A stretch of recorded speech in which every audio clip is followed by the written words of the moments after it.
इस वीडियो में हम EHI 3 के मोस्ट इम्पोर्टेंट क्वेश्चन को देखते हैं जो बहुत ही इम्पोर्टेंट है। लगभग सभी इग्नू एग्ज़ाम में पूछे जाते हैं। ठीक है, चलिए स्टार्ट करते हैं। मोस्ट इम्पोर्टेंट क्वेश्चन, सामाजिक धार्मिक आंदोलन भक्ति आंदोलन। मध्यकालीन भारतीय समाज पर भक्ति आंदोलन के प्रभाव की विवेचना कीजिए। मतलब मध्यकाल में जो भारत के भक्ति आंदोलन का प्रभाव क्या रहा भारत पे, उसमें क्या क्या परिवर्तन हुए, उस पर हम चर्चा करते हैं। देखिए, भक्ति आंदोलन की विवेचना, भक्ति आंदोलन के बारे में परिभाषित करते हैं। मध्यकालीन भक्ति आंदोलन एक व्यापक तथा जनसाधारण प्रिय आंदोलन था। उस टाइम जो भक्ति आंदोलन शुरू हुआ था, एक जनसाधारण और प्रिय हो गया था सभी लोगों को। इसमें अनेक महान संतों तथा सुधारकों ने अपना अमूल्य योगदान दिया। इससे देश के जीवन के अनेक पहलुओं को प्रभावित किया। यह प्रभाव बड़ा व्यापक एवं सघन था। ठीक है, भक्ति आंदोलन के जो शुरू हुआ था उसमें लोगों को बहुत प्रिय लगा सुनने में या उनके विवेचना करने में। ठीक है, उसका प्रभाव क्या पड़ा, राजनीतिक प्रभाव क्या पड़ा, भक्ति आंदोलन का राजनीतिक प्रभाव क्या पड़ा।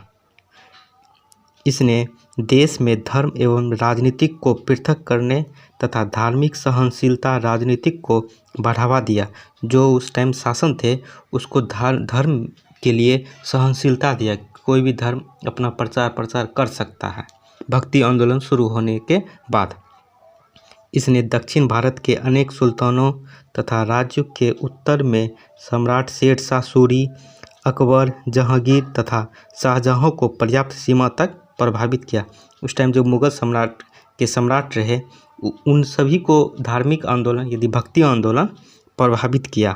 जो इसमें से शेर शाह सूरी, अकबर, जहांगीर तथा शाहजहां थे। देखिए, सिख तथा मराठा शक्ति का उदय, जब भक्ति आंदोलन का ही प्रभाव हुआ कि सिख तथा मराठा शक्ति का उदय हुआ। ठीक है, भक्ति आंदोलन के कारण ही सिख तथा मराठा शक्ति का उदय हुआ। गुरु नानक देव जी तथा अनेक पश्चात आने वाले सिख गुरुओं ने सिखों में एक नई चेतना की शक्ति एवं प्राण फूंक दिए। इसमें फलस्वरूप 18वीं शताब्दी में सिख पंजाब की राजनीतिक पर छा गए। मतलब 18वीं शताब्दी आते आते सिख जो समाज थे वो पंजाब में छा गए। उन्होंने पंजाब प्रांत में अनेक छोटे छोटे राज्य स्थापित कर लिए।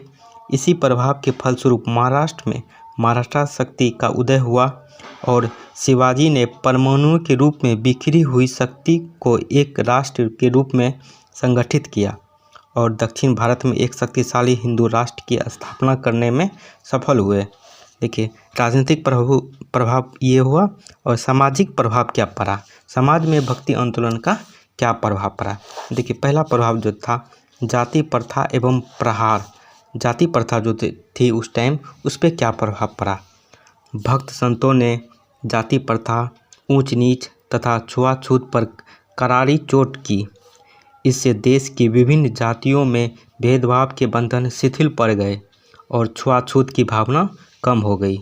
देखिए, दूसरा प्रभाव क्या था, हिंदुओं तथा मुसलमानों में मेल मिलाप। भक्ति आंदोलन के फलस्वरूप हिंदुओं और मुसलमानों में आपसी सहयोग बढ़ा।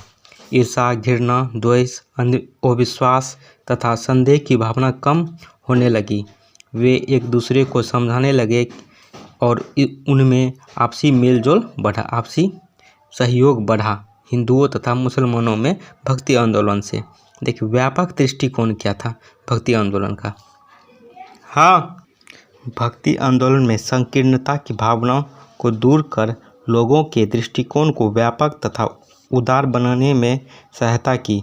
लोग अब प्रत्येक बात को तर्क तथा बुद्धि की कसौटी पर कसने लगे। ब्राह्मणों को प्रत्येक वचन उनके लिए वेद वाक्य न रहा।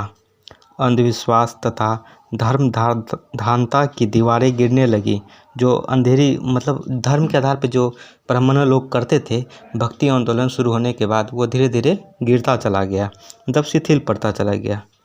देश की लोगों दोनों प्रमुख जातियों हिंदुओं तथा मुसलमानों का दृष्टिकोण उदार तथा व्यापक होने लगे।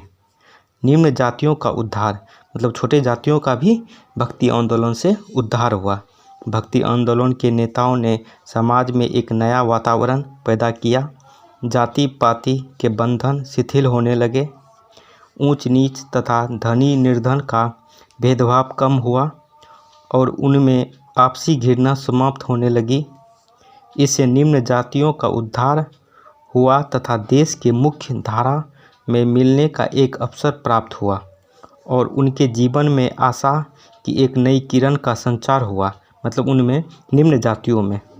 इसके अतिरिक्त भक्ति संतों ने सामाजिक कुरीतियों पर भी प्रभाव किया। समाज में जो उस टाइम छुआछूत, ये निम्न जातियों को कपड़े पहनने का ढंग, ये सब पर प्रहार किया और समाज को स्वच्छ बनाने का प्रयत्न किया। देखिए तीसरा, धार्मिक प्रभाव। धार्मिक क्या प्रभाव पड़ा भक्ति आंदोलन से? हिंदू धर्म में सुधार। हिंदू धर्म में भी सुधार हुआ। भक्ति आंदोलन क्या सुधार हुआ देखते हैं। भक्ति आंदोलन के फलस्वरूप हिंदू धर्म में सुधारों की प्रक्रिया प्रारंभ हुई। जाति पाति, आडंबर, रूढ़ियों, रीति रिवाजों तथा जटिल कर्मकांडों तथा रक्तिम यज्ञों का अभिशाप समाप्त होने लगा। इस प्रकार हिंदू धर्म की रक्षा हुई तथा उसमें नई प्राण शक्ति एवं चेतना का संचार होने लगा। इस्लाम के प्रसार पर रोक, मतलब भक्ति आंदोलन से इस्लाम के प्रसार पर रोक लगा।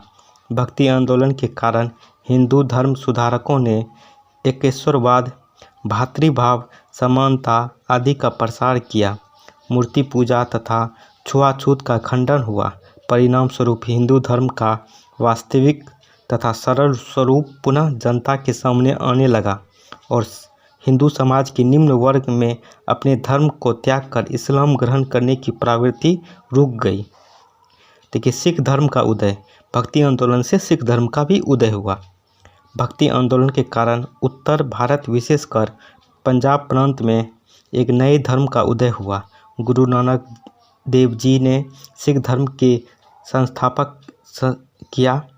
उसके बाद हुए 9 सिख गुरुओं ने इस धर्म का प्रसार किया और आज यह धर्म देश का एक महत्वपूर्ण प्रमुख धर्म बन गया है। सांस्कृतिक प्रभाव क्या पड़ा? सांस्कृतिक प्रभाव, भक्ति आंदोलन के नेताओं ने अपनी शिक्षा का प्रसार जनसाधारण भाषा में की, मतलब साधारण भाषा में की, ताकि सभी को जहाँ जिस भाषा की चलती थी वही भाषा में प्रसार किया। इसके परिणाम स्वरूप बंगाली, मराठी, पंजाबी, हिंदी आदि अनेक देसी भाषाओं का विकास हुआ। जयदेव का गीत गोविंद, सूरदास का सुरसागर, जायसी का पद्मावत, सिखों का आदि ग्रंथ साहिब, तुलसीदास जी का रामचरितमानस, कबीर तथा रहीम के दोहे तथा रसखान की सखियाँ आदि हृदय माही और सद साहित्य रचा गया।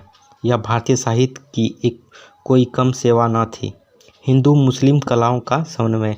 जब भक्ति आंदोलन शुरू हुआ, हिंदू मुस्लिम भी अपनी कलाओं में एकजुटता दिखाई। हिंदू मुस्लिम दोनों मिल के कलाकृतियाँ बनाती थी। क्या बनाती थी? राजनीतिक, धार्मिक तथा सामाजिक भेदभाव, कटुता तथा वैमनस्य के कम होने पर हिंदू और मुसलमानों कलाओं में समन्वय का एक नया युग प्रारंभ हुआ।